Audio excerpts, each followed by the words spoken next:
Muy bien. Muy buenas tardes. 1, 2, 3. Muy buenas tardes a todos. Bienvenidos a tu programa de Café Psicoanalítico. Hoy viernes de café, con un nuevo tema, un nuevo mes y un nuevo ciclo de todo. Así que, pues nos presentamos antes que nada. Por favor, Ana. Gracias, doctor. ¿Qué tal? Buenas tardes a todos. Pues bienvenidos al programa. Les habla Ana García. Esperamos que el día de hoy puedan disfrutar de este tema. Como siempre, nosotros felices de ver sus comentarios. Nos agrada verlos participar en este programa. Si tienen alguna duda, igual algún comentario que quieran hacer, ahí nos lo pueden dejar en el chat de Facebook y nosotros encantados con eso. Que tengan una bonita tarde. Raúl. Buenas tardes a todos y todas, bienvenidos al programa de café de esta semana, abordando un tema de Donald Winnicott sobre infantil, sobre cuestiones sociales, y bueno, ya lo iremos desmenuzando. Los saluda Raúl Ruiz con el gusto de siempre. Gracias. Daniel, por favor. Bienvenidos nuevamente acompañándonos en este viernes de café, en este tema bastante interesante en el que hemos visto cómo las infancias de pronto han ido cambiando y modificándose.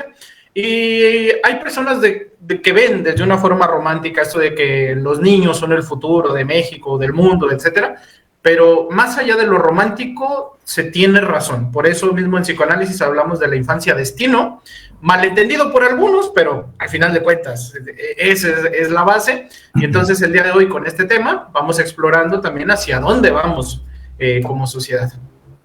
Sí, completamente cierto. Saluda al doctor Gerardo. Y sí, hoy toca ver un tema del Donald bueno, porque el Donald malo ese no lo vemos. Entonces, sí, definitivamente esta parte, y que también, bueno, esto de la delincuencia juvenil, que es como anexo a lo que en un programa vimos de delincuencia infantil, bueno, ahora ya nos vamos con la juvenil, que, bueno, es algo que padecemos constantemente, es un tema que aparece muy seguido en las noticias, y también por eso mismo la importancia de conocer, digamos, su origen, la etiología, lo que se puede hacer con este tipo de pacientes, y bueno, también el saber cómo se puede desarrollar la terapia, bueno, también cómo se desarrolla la psicopatología, o si le quieren llamar, esta tendencia antisocial que se puede detener para que no se haga psicopática, y también una parte fundamental tanto del objetivo terapéutico, tanto dentro de la terapia como fuera de la terapia o de las instituciones que se encargan de estas personas, bueno, de estos delincuentes, pues. Entonces, bueno, por esa razón la importancia de tener este tema. Así que, bueno, pues sin más, cedemos la palabra a la conocedora de estos temas, por favor. Bueno. Gracias, doctor. Bueno, pues me gustaría que, pues, hacerles el acercamiento por si también ustedes quieren revisar este material. Vamos a hablar acerca de lo que Donald Winnicott, pues, describía o hablaba a los magistrados en 1946 en el escrito de algunos aspectos psicológicos de la delincuencia juvenil. Entonces, ahí lo pueden dar el seguimiento también. El material, yo creo que nos dice justamente mucho acerca de esto, ¿no? Tal cual el título, ¿no? Aspectos psicológicos de la delincuencia juvenil, ¿no? ¿Qué intentaba, pues, hacer acá Donald Winnicott, ¿no? Poderle hacer saber a aquellos presentes, que serían psiquiatras, pediatras, psicoanalistas, pues, de justamente cómo se constituye o qué detona sujetos que estén dentro de la delincuencia, ¿no? Y algo que tal vez no sea como mucha sorpresa al respecto, y si no lo conocían, pues bueno, acá lo vamos a abordar. Lo importante que es entonces cómo los sujetos se están desarrollando dentro de sus núcleos familiares, ¿no?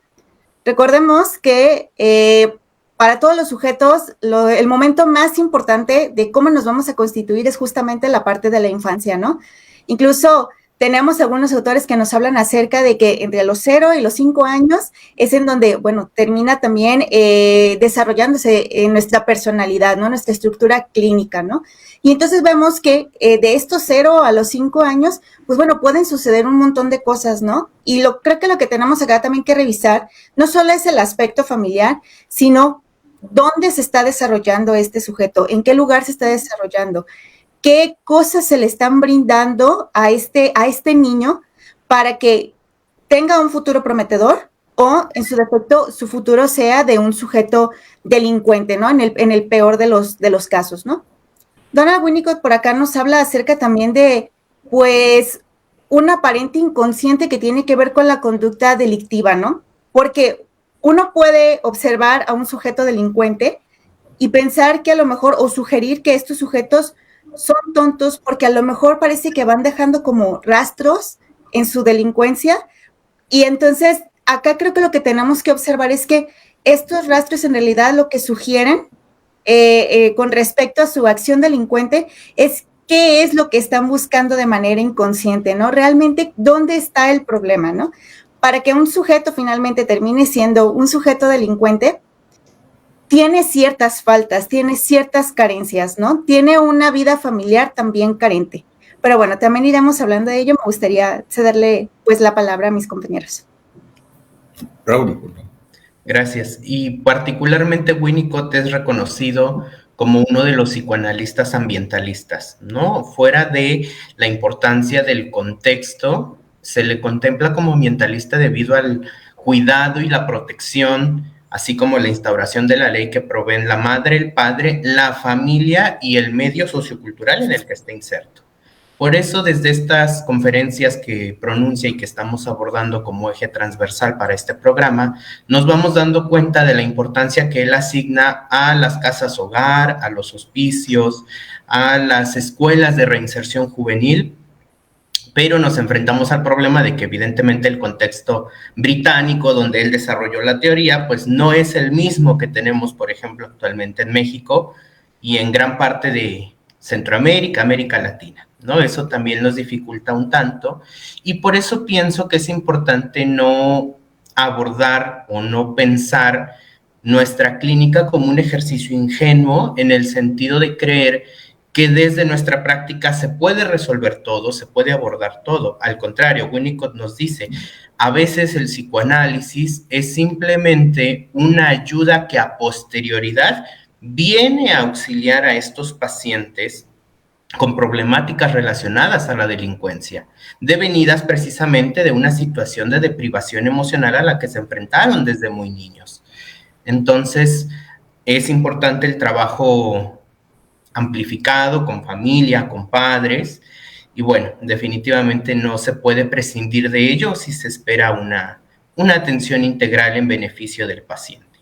Algo que va a poner Winnicott sobre la mesa es que para él, más allá de ser una problemática social, se tendría que ir entendiendo en el sentido de la enfermedad a la delincuencia, ¿no? Para poder tratarlos, para poder intervenirlos y sobre todo para poder reinsertarlos nuevamente a su cotidiano proceder desde una sanidad.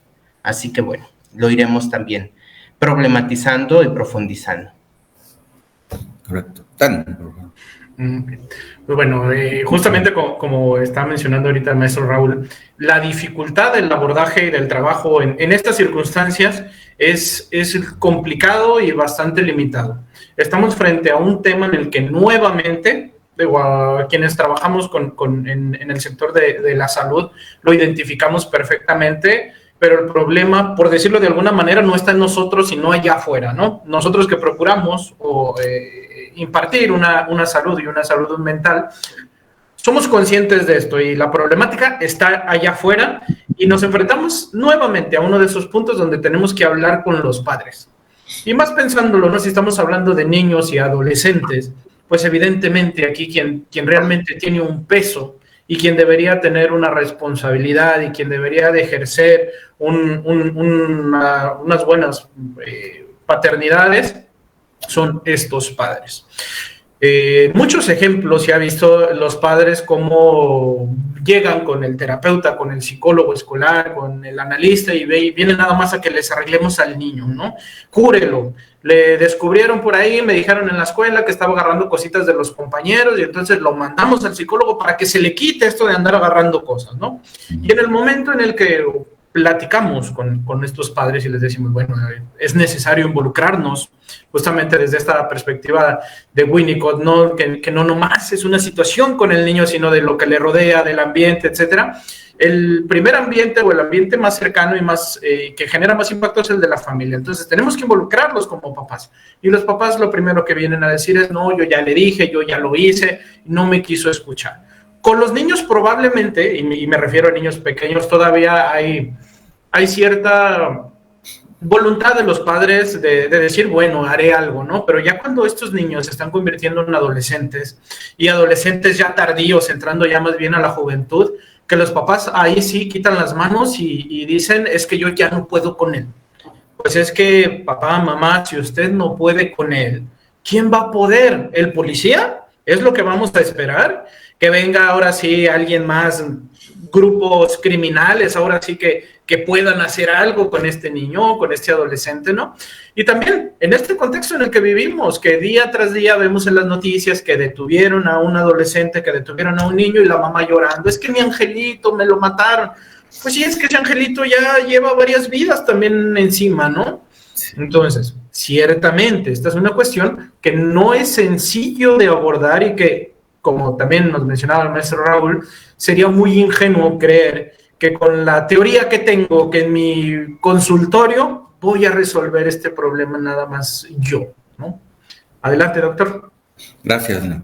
Sí, como bien lo dice, Neo, el tratamiento de estos pacientes, o bueno, digamos, de la delincuencia o del psicópata o el futuro psicópata, es lo que vimos o lo que hemos visto con los adictos, ¿no? A fin de cuentas, el adicto y como el delincuente juvenil o el niño también delincuente o antisocial, lo que requiere primero es ese grupo de apoyo para que posteriormente llegue la terapia individual y le sirva.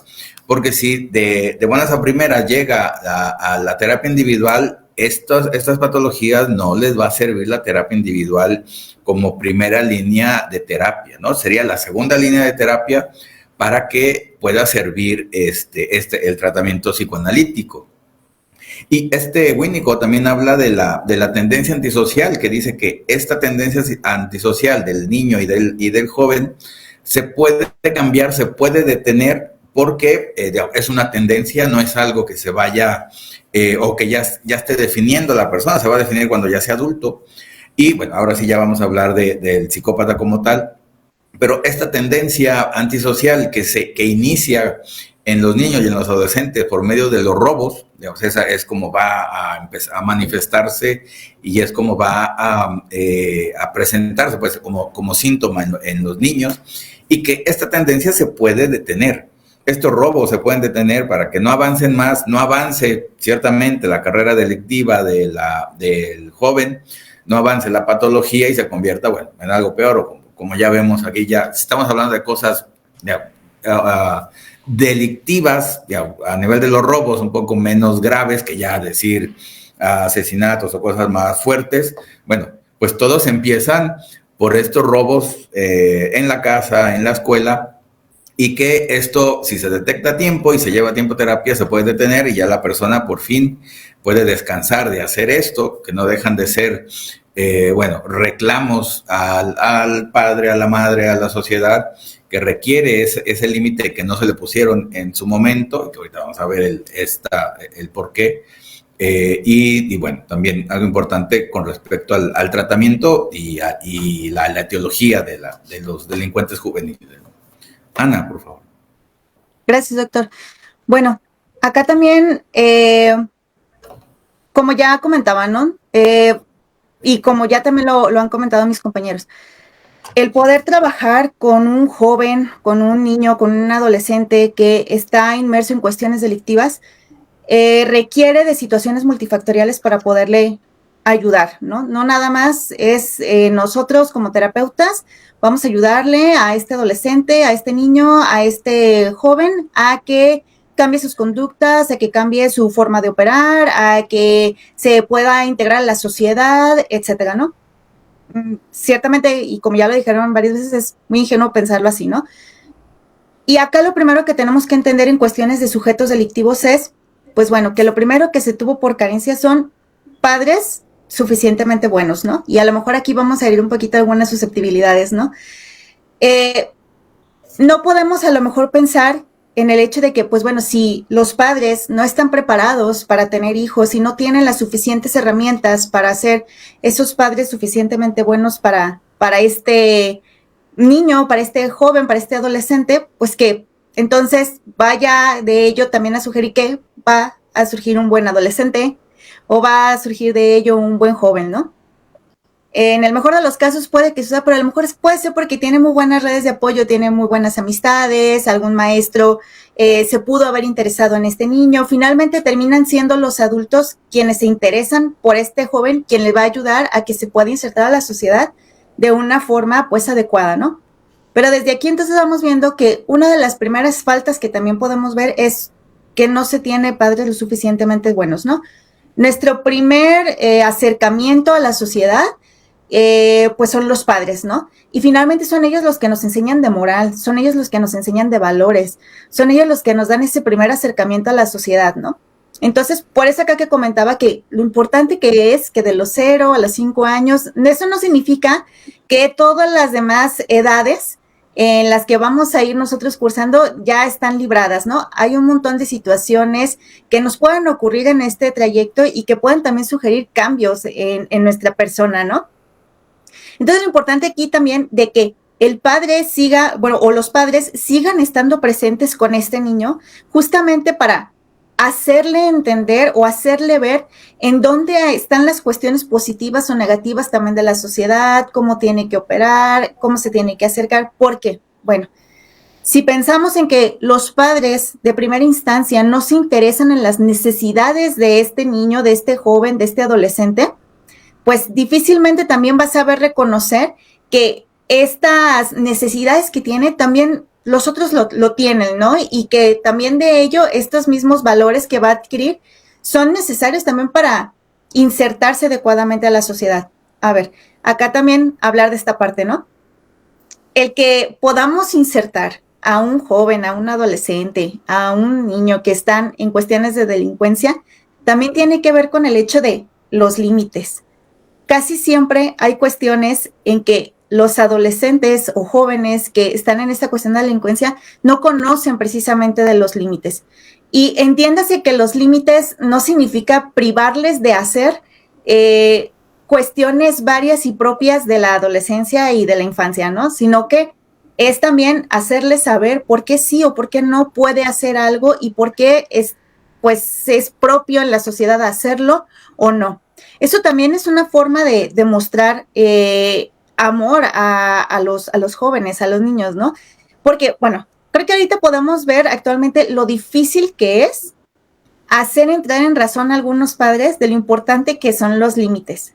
¿Cuántas noticias no hemos visto en donde los padres defienden a hijos que están en situaciones que ya apuntan a una delincuencia, ¿no? Y aquí es como, ciertamente, y como ya lo dijeron, nosotros también es acercarnos justamente también con maestros, con otras áreas, pues, o roles en los que está inmerso ese niño, el poder también poner límites, pero el detalle está en que también los padres tampoco permiten esta parte de que el sujeto sea un sujeto sociable, ¿no? Insisto, en la parte de las noticias, ¿no? ¿Cuántas veces hemos visto padres que de cierta manera terminan pues o regañando a los maestros, terminan golpeándolos, terminan, etcétera, y entonces el adolescente, el joven, queda librado, ¿no? Pero entonces, ¿qué es lo que le estamos enseñando? Que lo que está haciendo está bien, y finalmente los padres igualmente están dando ese ejemplo, ¿no? Entonces, el primer vehículo para que este sujeto se convierta o no en un delincuente justamente es la parte de los padres, ¿no? De eso, el padre tendrá que observar el hecho de que este sujeto pues se sienta seguro, que se sienta protegido, que tenga cariño, que tenga todas estas cuestiones, insisto, en la parte de los padres lo suficientemente buenos, ¿no? Y si esto no son pilares de este sujeto, si no están presentes para él, pues difícilmente vamos a encontrar un sujeto que se pueda insertar a la sociedad adecuadamente. Mucho también se ha hablado acerca de que, bueno, pero es que hay sujetos que a lo mejor ya tienen algún tipo de postura o estructura como a manera de herencia genética que ya los va a llevar precisamente a que sean sujetos psicópatas, delincuentes. Ajá, vamos a decir que sí, que puede existir, ¿verdad? Pero si el ambiente sugiere condiciones diferentes que no detonen, por ejemplo, esta personalidad, por así decirlo, el sujeto no tiene por qué convertirse en un sujeto delincuente, ¿no? Y volvemos a lo mismo, ¿no? El ambiente en el que esté inmerso este sujeto, la familia que tiene, las redes de apoyo que tiene, finalmente son las que van a evocar o no que esta personalidad, pues, se detone, ¿no? Por así decirlo. Pero bueno, iremos hablando también del tema. Les doy la palabra al maestro Raúl. Gracias. El tema de ambiente familiar a lo mejor pueda parecer un poco disperso para nuestra audiencia si es que no están muy familiarizados con la terminología de Winnicott, pero también podríamos asemejarlo a la noción de crianza, ¿no? Por ejemplo. Y entonces nos dice el autor que en estas nociones de crianza, contrastando un poco lo que él contempla sano, lo que él contempla viable, pues es un entorno donde se permite al niño explorar sus elementos destructivos, hostiles, voraces, y que evidentemente la madre y el padre puedan reaccionar de esta manera, colocando los límites, colocando la alteridad, colocándose al final como figuras sí protectoras, pero también figuras transmisoras de la ley, ¿no? Cuando esto falla, entonces el niño comienza con estas tendencias delictivas o tendencias antisociales a robar, a buscar la esperanza de ese algo perdido en el seno familiar, esperanzado a encontrarlo en los entornos sociales, ¿no? Empezando por la escuela, si ya están en un entorno educativo, o de ahí pues a los entornos más grandes. Me valgo de un ejemplo quizá un poco soso, pero que puede ayudar a ilustrar toda esta cuestión. En redes sociales se ha popularizado mucho un capítulo de La Rosa de Guadalupe, donde hay un niño que golpea a sus padres precisamente. Y es la escuela quien empieza a delimitar estas nociones de legalidad, de socialización, y es donde el niño empieza a encontrar este ambiente sostenedor que en su casa no había. Conforme avanza ese capítulo, va saliendo que la premisa de los padres era que le querían dar a su hijo todo aquello que ellos estuvieron carentes de recibir en la infancia. Esta frase de él, te doy todo lo que a mí me faltó, esperando que no pases por mis mismas circunstancias. El problema con este tipo de idiosincrasia es que al niño se le dan cosas que muy probablemente no está necesitando, porque no son esas figuras de los padres a los que sí hubo falta, ¿no? Entonces, ahí es donde entran un poco las dificultades familiares, y tampoco debe de servir como excusa para decir, es que nadie nos enseña a ser papás, es que no hay un manual para ser padres. Pues sí, no lo hay, pero existe la experiencia previa de haber sido hijos. Y a partir de ahí se pueden ir articulando potencialidades para ver cómo sí, cómo no, hasta dónde sí, hasta dónde no, ir precisamente construyendo estos ambientes de crianza legalizados, delimitados, obviamente también amorosos, también sostenedores, metabolizadores, sin tender ni a un extremo ni al otro, es decir, ni tan a la sobreprotección ni tan al descuido. Y pues ahí encontramos algunas dificultades que al menos actualmente parece que se siguen reproduciendo. Pero bueno, lo iremos tocando. Maestra Daniel. Gracias. Que bueno, yo a estas alturas me atrevería a decir que no nomás hay uno, hay muchos manuales para decir cómo ser padre, ¿no? Ciertamente, ¿no? No podemos decir que existe un organismo a nivel mundial que te dice que sí, que no, como si fuera una ley, pero digamos, los manuales hay bastantes. De hecho, lo que estamos haciendo el día de hoy forma parte de un manual, el hecho de decir, a ver, papás, hay que poner atención, se necesitan límites. Entonces creo yo, eso ya tampoco llega a ser una justificación, y mucho menos en los días que hoy vivimos, ¿no? Y justamente yo quería retomar algo acerca de esto que nos está mencionando el maestro Raúl, yéndonos directamente a esta perspectiva de Winnicott. Recordemos que los buenos padres, aunque generalmente hablamos de la madre, es esta madre suficientemente buena, que debe permitir la frustración.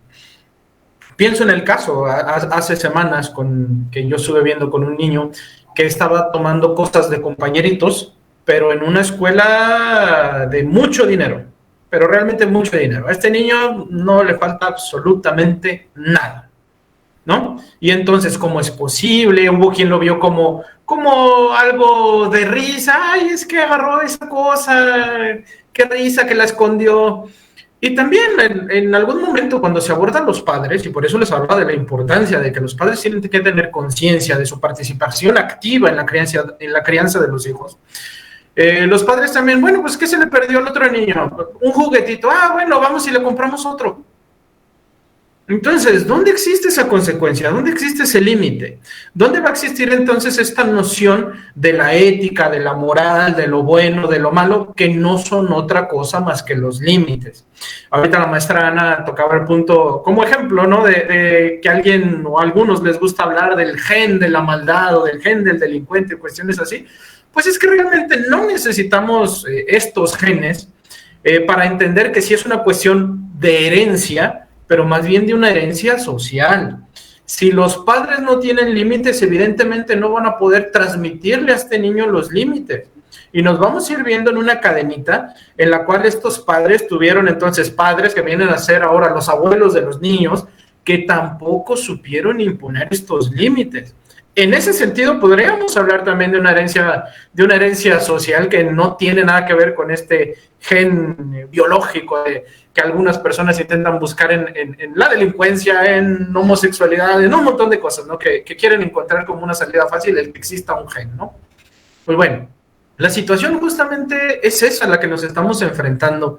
Y una gran problemática, retomando un comentario que hacía la maestra Ana, en la cual busquemos la reinserción, yo creo que esta es la dificultad. Yo en mi consultorio, yo no voy a reinsertar a nadie. Y nosotros no lo vamos a hacer. Esta es una cuestión institucionalizada, porque al final del día la sociedad se basa en instituciones que nos fallan, corruptas, buenas, malas. Aquí tenemos un chile, mole y pozole, ¿no? Como decimos aquí en México, pero esto se tiene que hacer desde la institucionalización. Sin embargo, bueno, ya como corrección, el desarrollo de una buena moralidad se da en casa, pero la corrección y la reinserción se tiene que dar desde una situación institucionalizada. Y el problema viene entonces cuando en instituciones como las que desafortunadamente tenemos en México, por ejemplo, los centros de reinserción social, realmente no se reinserta a nadie, al contrario, se tortura a las personas, se les mortifica mucho más, se les genera peores traumas. En México tenemos este dicho de que las prisiones son más bien la universidad de los delincuentes. Y entonces, ¿de qué reinserción vamos a estar hablando? Realmente no podemos hacer eso si no nos ponemos a chambear todos. La familia, los profesionales de la salud, las instituciones, aquí me atrevo a meter incluso hasta los gobernantes que hacen estas leyes para las instituciones, etcétera, etcétera. Y nos estamos dando cuenta entonces que un problema que nace como el niño que se robó un chicle puede llegar a escalar situaciones realmente graves y peligrosas, no solo para el niño, no solo para quien le roba, sino también para todos como sociedad. Ese niño, futuro adulto, se va a transformar en un padre, en un abuelo. Y recordemos que lo que llamamos sociedad no es otra cosa más que la transmisión de un constructo social del adulto hacia el niño y luego al más niño, etcétera, etcétera, etcétera. Y si esto está corrompido desde lo más básico, absolutamente todo va a estar corrompido. En nuestros contextos, justamente hablando del ambiente en el cual vemos bien salirnos liberados de una multa de tráfico por una mordida, porque, el policía me dejó ir con 200 pesos y uno se siente, que venció a la ley, y uno se siente como el verdadero portador de la ley, ¿no? La policía me hace los mandados. Pues imagínense entonces en qué contexto, en qué ambiente están creciendo nuestros niños. Y también nosotros en qué contexto hemos creído. Retomo un poquito el comentario que nos hace Paulina, que nos pregunta, ¿por qué si dentro de una familia hay 3 hijos, a veces solo uno tiene este tipo de conflictos, ¿no? Lo retomo porque en la sociedad podríamos decir lo mismo, si no en nuestra sociedad todos seríamos delincuentes, ¿por qué solo algunos? Pues recordemos justamente que, así como en la familia decimos que no todos los hijos tuvimos los mismos padres, aunque biológicamente sean los mismos, las condiciones y las circunstancias van a ser diferentes para todos. En la sociedad todos obedecemos, o deberíamos obedecer, mejor dicho, las mismas leyes, no robar, no matar, no esto, no lo otro, ¿no?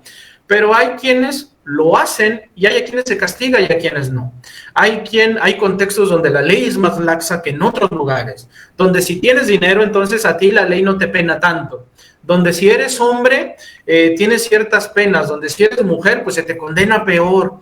Entonces vivimos en un mundo donde la ley es desigual, donde la ley está flaqueando, y evidentemente estos límites pues no nos están sirviendo. Algunos sí nos servirán, algunos sí por voluntad, a lo mejor malas experiencias, por lo que sea uno diga, pues ¿sabes qué? Yo no me atrevo a robar, yo sí no quiero ser delincuente. O también, ¿por qué no utilizar, que no deja de ser también un límite y muy válido, la cuestión religiosa? Pues yo no quiero ir al infierno, entonces yo no me voy a poner a robar. Yo no voy a faltar a mi hermano porque Dios me va a castigar, ¿no? Ejemplos de lo que al final de cuentas son lineamientos y son leyes por las cuales uno puede decidir o no acatar estas normativas. Cierro con el comentario, regresando a la pregunta que hace Paulina, y clarifico el por qué digo que no tenemos los mismos padres, porque, por ejemplo, con el primer hijo a lo mejor existía la ilusión del primer hijo, se compró la cunita con anticipación, o caso contrario, el primer hijo fue un niño ahí no planeado, entonces los papás no tenían los medios, evidentemente, pues van a tener menos recursos que con el segundo, que a lo mejor ya fue planeado. Estas circunstancias son diferentes para todos y eso es, el resultado va a ser este. No tenemos el mismo tipo de padres, el mismo tipo de reglas, y a final de cuentas esto va a ayudar también a la subjetividad de cada uno, ¿no? Pero en este estricto sentido, lo que estamos hablando el día de hoy de la delincuencia, pues va a permitir que a lo mejor algunos se vayan más del redil que otros, ¿no? Suele suceder que padres ya cansados, con más edad, ya los últimos hijos prácticamente ni les hacen caso, los hijos chiquitos son los que hacen lo que les da su gana, y los papás ya están cansados, ya no tienen ganas a lo mejor de cumplir este papel de formadores, y a lo mejor esas tareas las delegan, que lo haga el maestro, que lo haga la abuelita, que lo hagan los hermanos grandes, ¿no? Y estas circunstancias nos van a dar también resultados diferentes para cada uno. Doctor.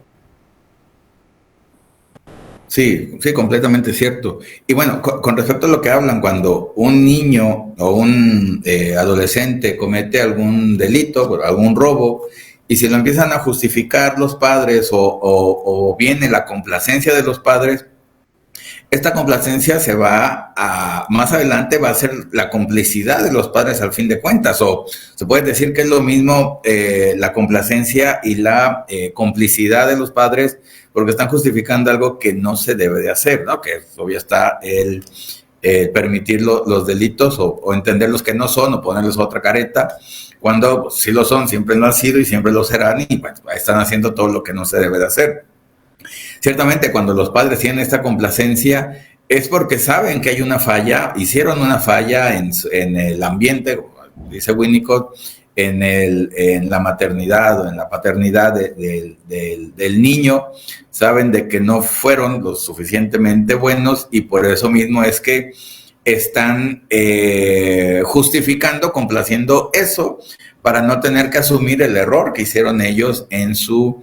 en el desarrollo del niño, ¿no? Ciertamente, digamos, eso, bueno, en vez de mejorar este ambiente, esta situación, pues lo que hacen es todavía empeorarlo, y el niño va a crear, esta tendencia antisocial que tiene el niño, pues no se va a quitar, sino que se va a promover, y bueno, va a aparecer el caminito que dice Winnicott aquí, que me llama la atención, de que dice, bueno, el complejo de privación va a crear, es una conducta antisocial, esto va a producir una inadaptación social, luego va a ser ingobernable el niño o el joven, luego se va a convertir en delincuente, luego van a aparecer las libertades condicionales, luego la escuela o el instituto de readaptación, luego el hogar adaptativo, luego el psicópata, luego la correccional, luego la cárcel, luego la reincidencia.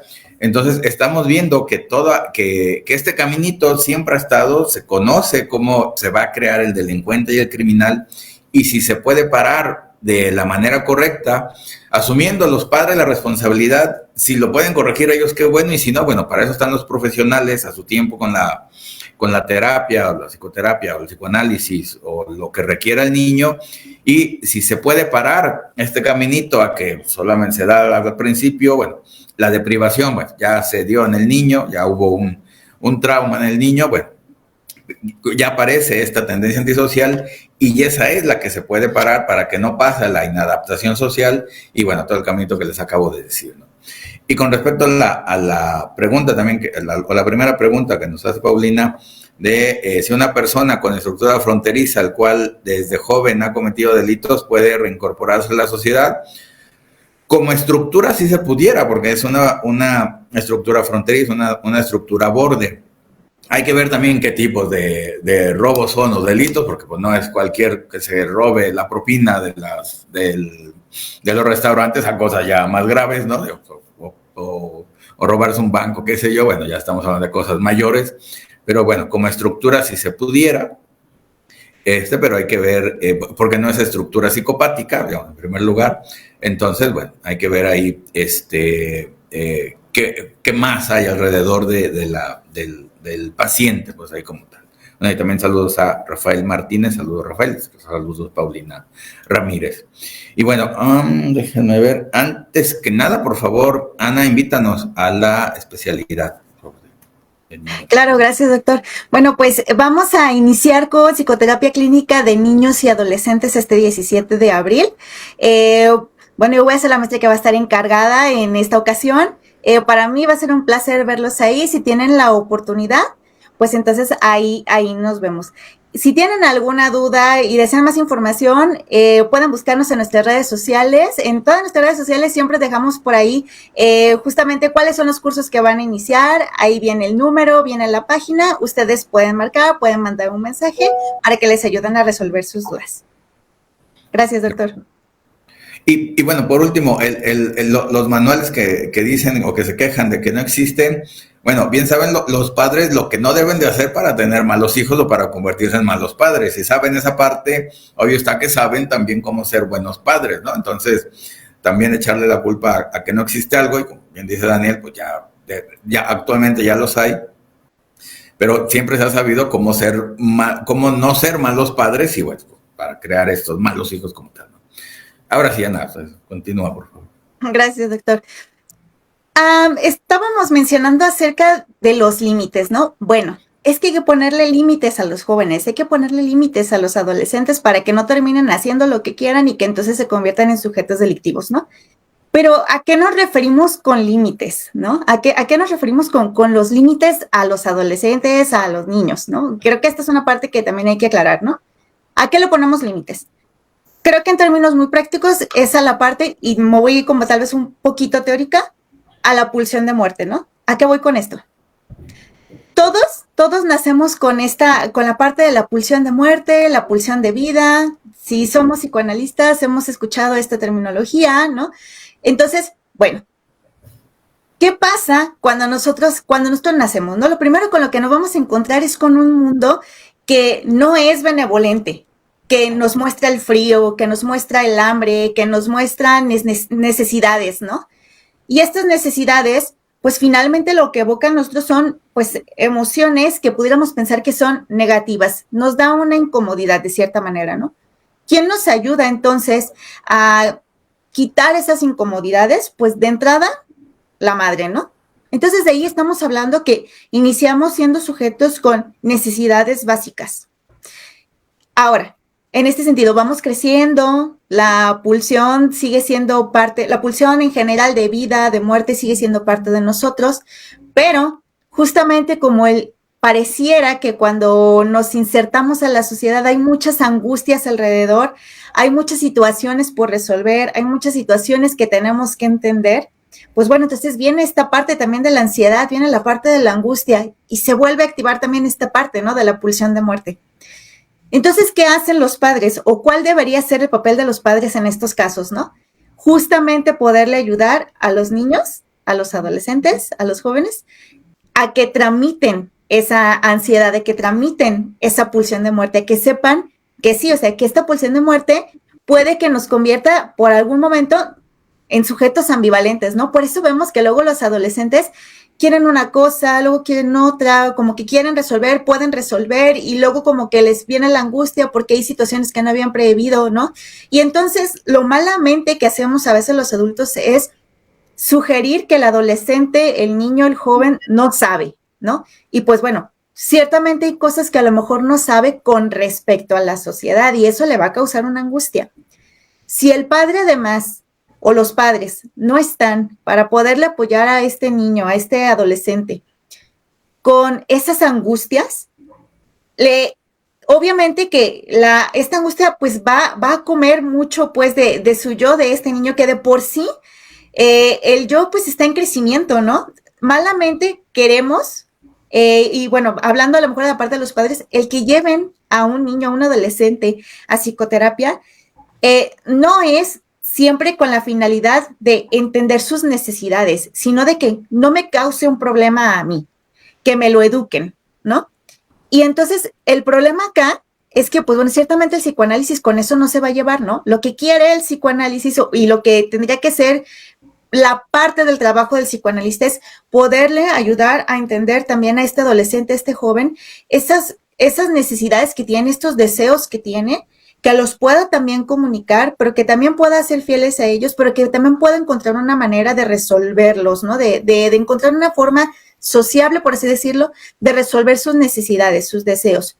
Porque entonces lo que nos está sugiriendo esto es que, pues bueno, los padres no han sabido no han sabido, mejor dicho, ayudarle con estas cuestiones angustiosas y necesidades básicas de este sujeto, ¿no? Entonces, desde ahí, empezando en este sentido, el trabajo que debieran hacer los padres justamente es el poderle ayudar a limitar esa pulsión de muerte, por así decirlo, que la puedan canalizar, que puedan saber de qué son los problemas sociales, cuáles son las inserciones a las que, o bueno, cuáles son las situaciones que la sociedad le sugiere a este adolescente, a este niño, ¿no? Esta parte de la transición de la infancia y la adolescencia es muy dura, porque luego también vemos a un adolescente en donde ya no tiene las mismas dimensiones, ¿no? Ya no tiene las mismas dimensiones, está cambiando, entonces todavía la sociedad le exige ciertas cuestiones de las que pues ya se le solicitan a un adulto, ¿no? Entonces, si previamente los padres tampoco le educaron, no lo llevaron como en este proceso, no se fue lo suficientemente bueno, pues bueno, las angustias van a seguir comiendo a este adolescente, a este niño, ¿no? ¿Qué va a pasar entonces? Pues bueno, el adolescente, por supuesto, o el niño, va a querer solucionar esas angustias, ¿no? Esa pulsión de muerte. Y a final de cuentas, entonces, el punto es que como no tengo herramientas para hacerlo, pues entonces vamos a desembocarla hacia afuera, ¿no? Porque de que me destruya a mí esta pulsión, a que destruya el exterior, pues mejor el exterior, ¿no? Así tampoco esta ansiedad no me come, ¿no? Y aquí es en donde luego vamos viendo justamente como a qué se le tiene que poner límites, ¿no? Y por qué los límites también se traducen como amor, que es justamente es límite a esta pulsión de muerte que el adolescente, el niño, el joven todavía no entiende, no lo comprende, pero aparte sumémosle a todo eso todos los valores y todas las cuestiones morales que a lo mejor los padres a veces no saben cómo tramitarlo o enseñarle a este adolescente, y menos si tampoco se le ha enseñado a este adulto, ¿no? A este ahora adulto que además se ha convertido en un padre, ¿no? Y vemos, pues, que justamente es como una cadena de situaciones en donde para que este joven o este adolescente sea un delincuente, pues vemos que justamente ya lo comentaron acá, es una cuestión generacional, es una herencia generacional, pero que no solo tiene que ver como con las enfermedades, ¿no? Sino con qué cosas o qué valores es lo que se está enseñando desde ahí, ¿no? Ahora, pensemos en este sentido, ¿no? Si pensamos también en el niño cómo empieza y a qué se le tiene que poner límites, o quién viene y le pone límites, y algo ya comentaba acá el maestro Daniel, es como, bueno, justamente a la madre de inicio, ¿no? La madre al principio pues va a llenar al niño con amor, con ternura y así, ¿no? Pero quien viene y también pone los límites es el padre. El padre también juega un rol muy importante, ¿no? Y es el padre que viene y pone límites a la madre, pero también al niño, ¿no? Y diríamos, bueno, es que solo es al niño. No, o sea, también a la madre es a quien se le pone límites. Cuando vemos que un niño, que un adolescente quiere todo para con la madre y le exige esta atención para con la madre y el padre no aparece, pues bueno, también aquí estamos viendo a un niño que no tiene límites, ¿no? Aquí hablamos de otra parte también de los límites, ¿no? ¿Cómo lo vemos esto en el delincuente, ¿no? Vemos cómo el delincuente ahora le sugiere a la sociedad que lo que sea que toma, por así decirlo, si es una persona que hurta, es porque se lo merece o porque la sociedad le ha debido a algo. Tiene un argumento como este, ¿no? Es la sociedad, entonces, quien le debe algo. Cuando acá lo que tendríamos que pensar es realmente quién le quedó en deuda a esta persona, a este delincuente, ¿no? Y quién no vino a ponerle límites. Y desde ahí comenzamos a ver que una sugerencia de quién es el padre, pues es justamente la autoridad, ¿no? Pero aquí volvemos a esta parte, ¿no? ¿Para qué entonces también esperar a que la sociedad tome el papel de la madre y que la parte de la política, de la policía, sean quienes tomen el rol del padre, ¿no? ¿Qué nos está diciendo esto? Bueno, pues que si de inicio los padres no pudieron hacer nada, se va a convertir entonces en un problema social, ¿no? Entonces no solo es cuestión de los padres, es, bueno, ahora que ya tenemos un joven que es un delincuente, nosotros como sociedad también, ¿cuál es nuestro rol? Ahora, ¿cuál es nuestro punto? ¿No? Porque no puede decir, ok, este es un delincuente y lo hacemos como que para allá y no hacemos como que la delincuencia no está y que se haga cargo la policía o quien se tenga que hacer cargo. Pero en la sociedad también, ¿cómo se inserta o cómo trabaja también con esto? ¿Qué es lo que no estamos viendo ya en conjunto? Ya no solo como en un núcleo familiar, sino que estamos viendo en conjunto ya con respecto a este joven, ¿no? Estamos simplemente ciclando la parte del rechazo con este joven delincuente, ¿no? Si de inicio se sentía rechazado y con carencias y aparte la sociedad tampoco le muestra la parte en la que tiene que trabajar con su inserción, con instituciones o lo que sea que haga falta, pues entonces tampoco este sujeto va a sugerir un cambio, ¿no? Entonces, el que pueda reincorporarse a la sociedad depende de muchos factores, no solo de la psicoterapia, ¿no? Sino también qué está haciendo la sociedad por este delincuente. Bueno, me extiendo un poco, le voy a dar la palabra al maestro Raúl. Pienso que en este alegato que hace la maestra Ana sobre los límites a la pulsión de muerte, tenemos que prever que si hablamos de pulsión de muerte, pues hablamos también de pulsión de vida, ¿no? Y tendríamos que ir apostando por este trenzado, esta intrincación entre los impulsos o las pulsiones de muerte, de vida y el principio de realidad. Es decir, ir mostrando también a los adolescentes estas potencialidades de desarrollar canales sublimatorios que les permitan justamente atravesar los duelos que están haciendo sobre su infancia, la preservación sobre los elementos emocionales que ya vienen historizando desde tiempos atrás y la conquista de la nueva edad adulta a la que se están enfrentando, ¿no? Evidentemente ello, pues es un trabajo arduo. Hay un libro de Juan David Nacio que se llama Cómo actuar ante un adolescente difícil, que pues precisamente viene en esta línea. Y algo de lo que nos puede ilustrar justamente toda esta parte teórica es la serie de Malcolm el de en medio, donde vemos 4 hijos insertos en una familia con productividad de border, que precisamente vienen con toda esta tendencia destructiva, voraz, piromaníaca, tendencias delictivas, todo el marco maravilloso sobre los antecedentes antisociales. Y cuando, por ejemplo, Francis entra a trabajar en un lugar donde puede evidentemente sublimar todas estas pulsiones, toda esta tensión y descargarla, se vuelve una persona completamente diferente, puesto que le permite integrar todos esos elementos destructivos. Rhys, por lo mismo, encontramos que su afición a la cocina es lo que le permite ya utilizar estos cuchillos, estas tijeras, el fuego a favor de un producto socialmente aceptado. Malcolm lo vuelca a nivel académico y Dewey lo vuelca a nivel musical, a nivel artístico. Son justamente estos canales sublimatorios que el mismo medio, la misma cultura, provee a nivel sanidad para que el adolescente pueda enfrentar toda esta efervescencia pulsional a la que se está enfrentando a nivel individual, a nivel familiar y que evidentemente pues, puede representar una complicación a nivel institucional si no se logra adecuadamente. Así que pues ahí tenemos una referencia para ir aterrizando todos estos argumentos teóricos en una aplicabilidad un poco más cercana a algo que tal vez ya conocemos. Maestro Daniel.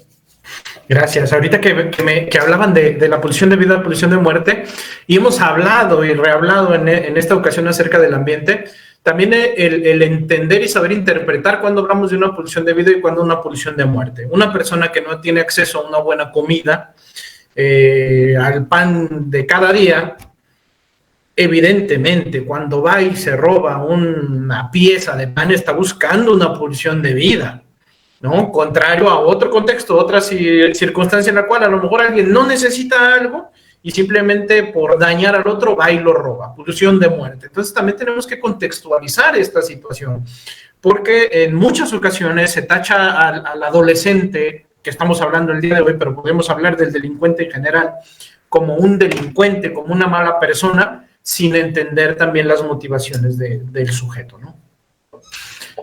Evidentemente, todos nosotros tenemos un marco, un marco moral de lo que es bueno y de lo que es malo, pero también aquí valdría la pena entonces entender las motivaciones de cada una de las personas.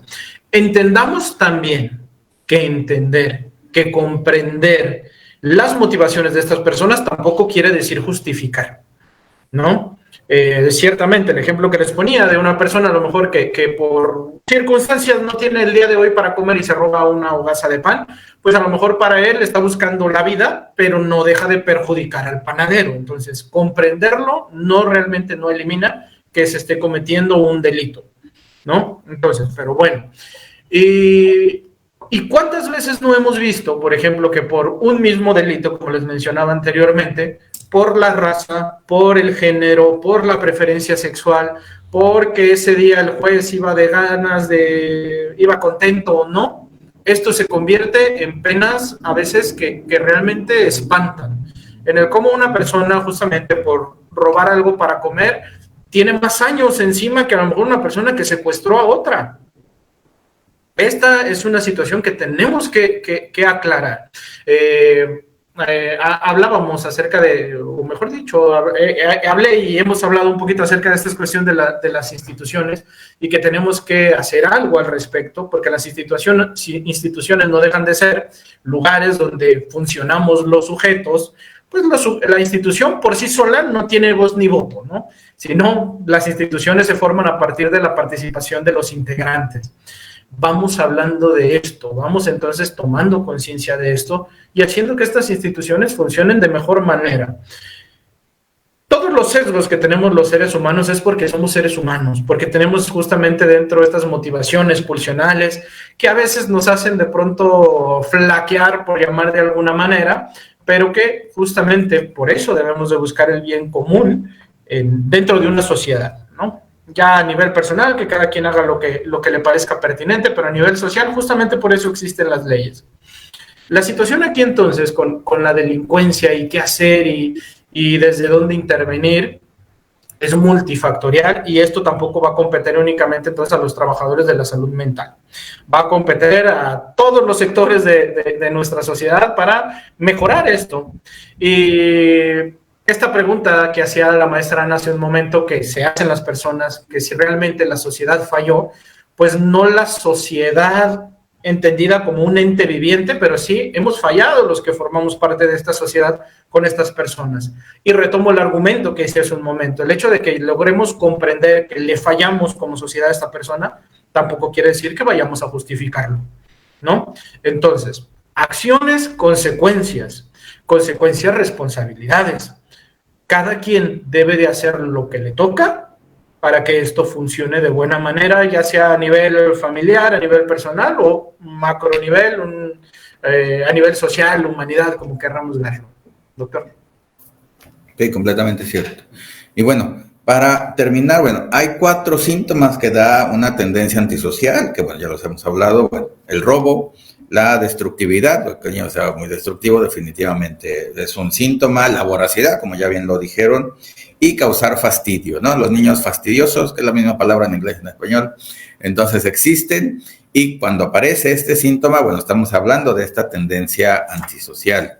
Como dice Alondra Celeste, dice, luego se convierten en niños o adolescentes abortivos que buscan rigurosamente ser vomitados o abortados por sus conductas agresivas. Es esta misma parte de causar fastidio, que lo que están buscando, como bien sabemos, es, a fin de cuentas, límites que no tienen y que, bueno, si no se les da, hasta que llegan a la cárcel, pues les van a dar esos límites, pero eso se tiene que evitar ciertamente. Y también cómo evitar esta tendencia antisocial. Bueno, este Winnicott nos dice de que a los niños se les tiene que festejar sus cumpleaños y darle regalos de cumpleaños, además del dinero necesario para cada semana, para que ciertamente teniendo su dinero el niño no tenga necesidad de robar, porque tiene con qué satisfacer esas necesidades básicas.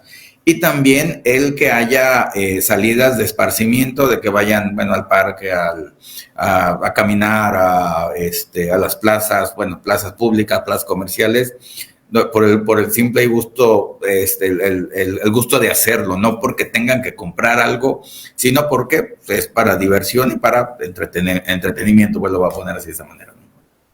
Y también dice, bueno, ok, Yunil, saludos. Karen dice, me gustaría escuchar recomendaciones acerca de cómo dirigir la cura e intervención con los pacientes madres encargados de los niños en estos casos de delincuencia juvenil. Bueno, pues eso lo vamos a ver en la especialidad como tal. Ahorita ya se terminó el tiempo, así que bueno, ya no nos ajusta.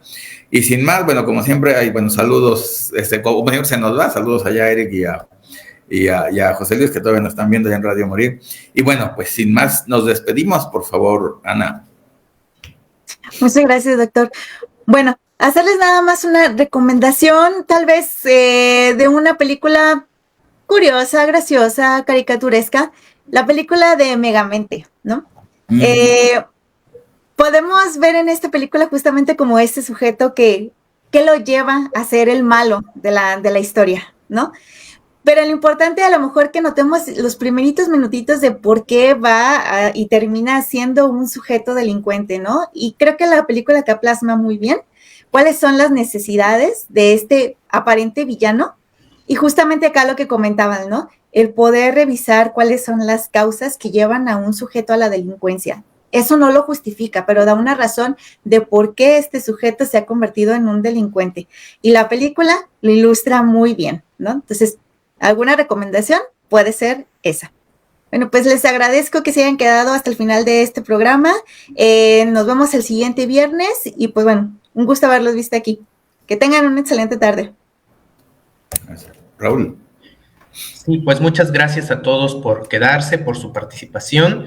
Un poco para rescatar la pregunta de Cayo Nate sobre el tratamiento, ya no nos dio tiempo de explicarlo, pero si le interesa la recomendación, Margaret Mahler propone la propuesta de la intervención tripartita, que se pensó inicialmente con niños pequeños y sus madres, pero ha habido autores que la han extendido justamente a casos de adolescentes y adultos graves, ¿no? Entonces por ahí podría rastrear un poco la referencia. De mi parte es todo, muchas gracias como cada semana, nos vemos en una próxima ocasión. Se despide Raúl Ruiz con el gusto de siempre. Daniel. Y si bien puntualmente no hablamos de estas recomendaciones, creo que a lo largo del programa hablamos de varias de ellas, no a lo mejor puntualmente a su respuesta, pero pueden también revisar lo que hemos dicho el día de hoy, pero va dirigido en torno hacia los límites. Yo también me quiero despedir con algunas recomendaciones de películas que me gustan respecto a esta de la delincuencia juvenil, unos que son clásicos como Mentes Peligrosas, Historia Americana X, Ciudad de Dios, no precisamente sino la historia del hermano de ¿Quién quiere ser millonario? Y Los hijos de la calle. Gracias por haber estado con nosotros, por su participación. Nos vemos el próximo viernes. Saludos. Ahí están todas las recomendaciones para el fin de semana. Hay muchas, así que, bueno, ahí está. Bueno, por último, Alondra, gracias por compartir un tema que puede generar mucha resistencia. Sí, ciertamente, sí. Muy cálida la manera de exponer un tema tan crudo. Pues sí, es definitivo, pero bueno, para eso están estos espacios. Así que, bueno, muchas gracias a todos. Gracias por su atención, por su interés, la invitación a la especialidad. Y muchas gracias, Ana, Daniel, Raúl. un gusto verlos aquí, y para todos, un gusto también verlos y leerlos y verlos ahí que se están conectando. Así que bueno, muchos abrazos para todos, cuídense mucho, los queremos mucho, y aquí nos vemos el siguiente viernes, las redes sociales, la página de la universidad, que bueno, ahí también para que vean las novedades que tenemos para ustedes y los programas especiales para ustedes. Así que bueno, muchas gracias a todos y que tengan un buen día. Gracias. Hasta luego. Adiós.